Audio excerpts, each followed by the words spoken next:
नमस्कार, मैं हूं आपके साथ हर्षिता और आप देख रहे हैं सत्यमेव टाइम्स। संत कबीर नगर जिले की नगर पंचायत धर्म संघवा में लॉर्ड बुद्धा फाउंडेशन के प्रबंधक वरिष्ठ समाज सेवी राजेश तिवारी के बुलावे पर पहुंचे पूर्व सदर विधायक जय चौबे का जोरदार स्वागत हुआ।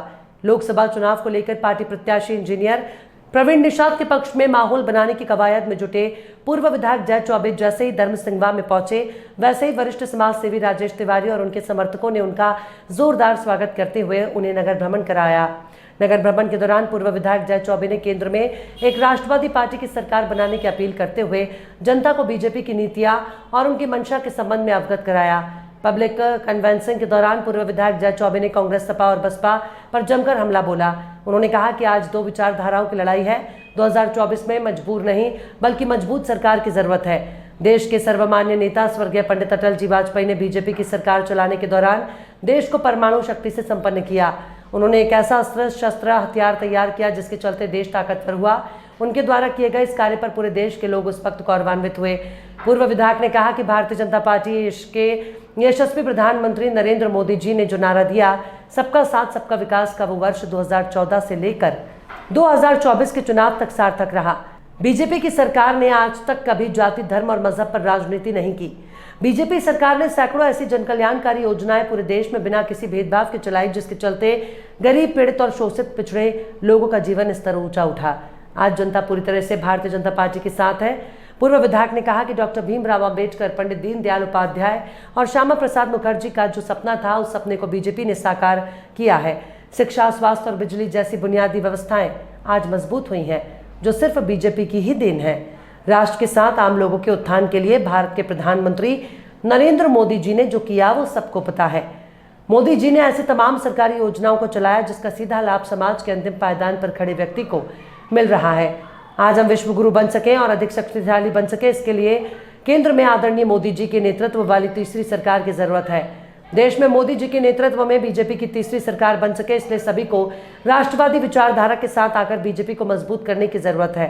इस अवसर पर संजीव राय, मुमताज अंसारी, बलराम यादव, सोनू राय, अशोक मद्देशिया, अजय प्रजापति, पंचम निषाद, रामसागर निषाद, श्री प्रकाश श्रीवास्तव, दयानंद पांडे, हृदय राम यादव, योगेंद्र त्रिपाठी, नगीना राय, शैलेंद्र राय, विक्की पटवा, राम मिलन, हरिराम यादव, रामशंकर दुबे, विशाल राय सहित तमाम लोग मौजूद रहे।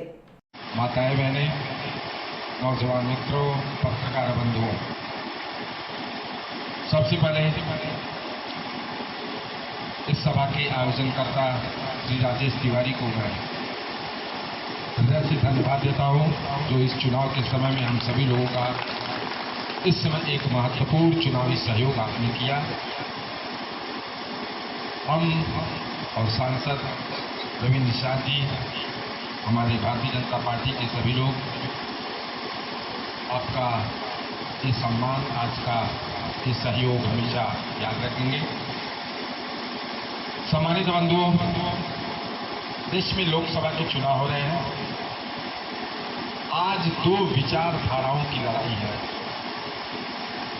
एक तरफ ऐसी पार्टी है विपक्ष में हमारे सामने, कांग्रेस, जिसने पूरे देश में कई राज्यों में विभिन्न दलों से जिनका अलायंस है, जिसमें एक दल ऐसा भी है, काफी लोग इसमें पढ़े लिखे होंगे, नेट पे सर्च कर लीजिएगा, मार्क्सवादी कम्युनिस्ट पार्टी इनके अलायंस में है, जिसका हमारे यहाँ सपा से भी अलायंस है, जिसने अपने चुनावी एजेंडे, चुनावी घोषणा पत्र में लिखा है, यदि देश में 2024 में कांग्रेस और उसके अलायंस की गवर्नमेंट बनती है तो एक ऐसा अस्त्र शस्त्र हथियार या देश की, हिंदुस्तान की सबसे बड़ी ताकत, जिसको पूरे देश में पूर्व प्रधानमंत्री, सर्वमान्य विश्व प्रिय नेता स्वर्गीय अटल बिहारी वाजपेयी जी ने एटम बम, परमाणु परीक्षण करके इस देश को एटम बम दिया था। उस एटम बम को इन लोगों ने समुद्र में गिराकर नष्ट करने का घोषणा पत्र में अपने लिख करके दिया है। ये आप लोग नेट पर सर्च कर लीजिएगा, इस चुनावी घोषणा पत्र में उन्होंने दिया है।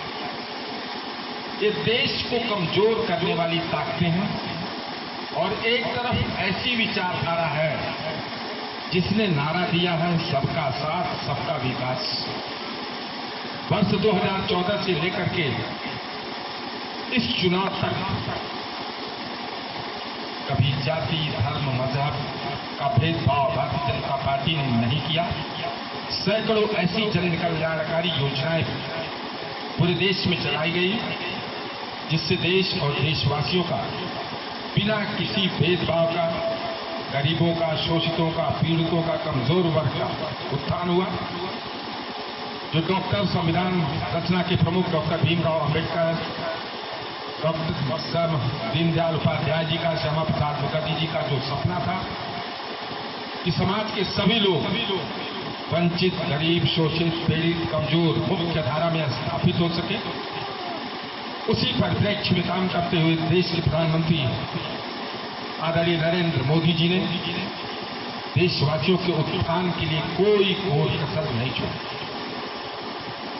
चाहे गांव में अभी आदरणीय संजीव राय जी ने स्वच्छता के लिए इज्जत घर की बात कही हो, महिलाओं की सुरक्षा के लिए बात कही हो, बिजली की बात कही हो, शिक्षा का, स्वास्थ्य का, लोगों के उत्थान का, रोजगार का, बेरोजगारी को दूर करने का, ऐसी सैकड़ों जन कल्याणकारी योजनाओं के माध्यम से देश और देशवासियों के उत्थान के लिए विश्व में हम शीर्ष पर पहुंच चुके, सर्वाधिक शक्तिशाली हो चुके, हम विश्व गुरु बन सके, भारत पुनः पूर्व जैसा विश्व के सभी देशों का मार्गदर्शन कर सके। ऐसी दृष्टि से देश के प्रधानमंत्री आदरणीय नरेंद्र मोदी जी ने लगातार 10 वर्षों से काम किया। विपक्ष आज जो कह रहा है कि मोदी जी अगर 2024 में आ गए तो संविधान में परिवर्तन करेंगे, एक ऐसा दुष्प्रचार सपा, कांग्रेस और विभिन्न क्षेत्रीय दलों ने जो हमारी विचारधारा के खिलाफ ऐसा दुष्प्रचार प्रदेश ही नहीं, उत्तर प्रदेश ही नहीं, पूरे देश में किया जा रहा है। मोदी जी आएंगे क्या? मोदी जी तो 10 वर्ष पहले 2014 में ही आ चुके हैं।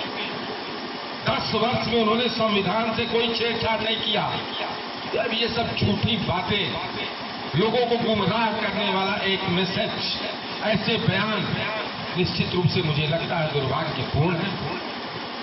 मोदी जी पहले भी कह चुके हैं कि अगर 2024 का ये जो कार्यकाल होगा वो इतिहास के अक्षरों में, स्वर्णिम अक्षरों में भारतवर्ष के लिखा जाएगा।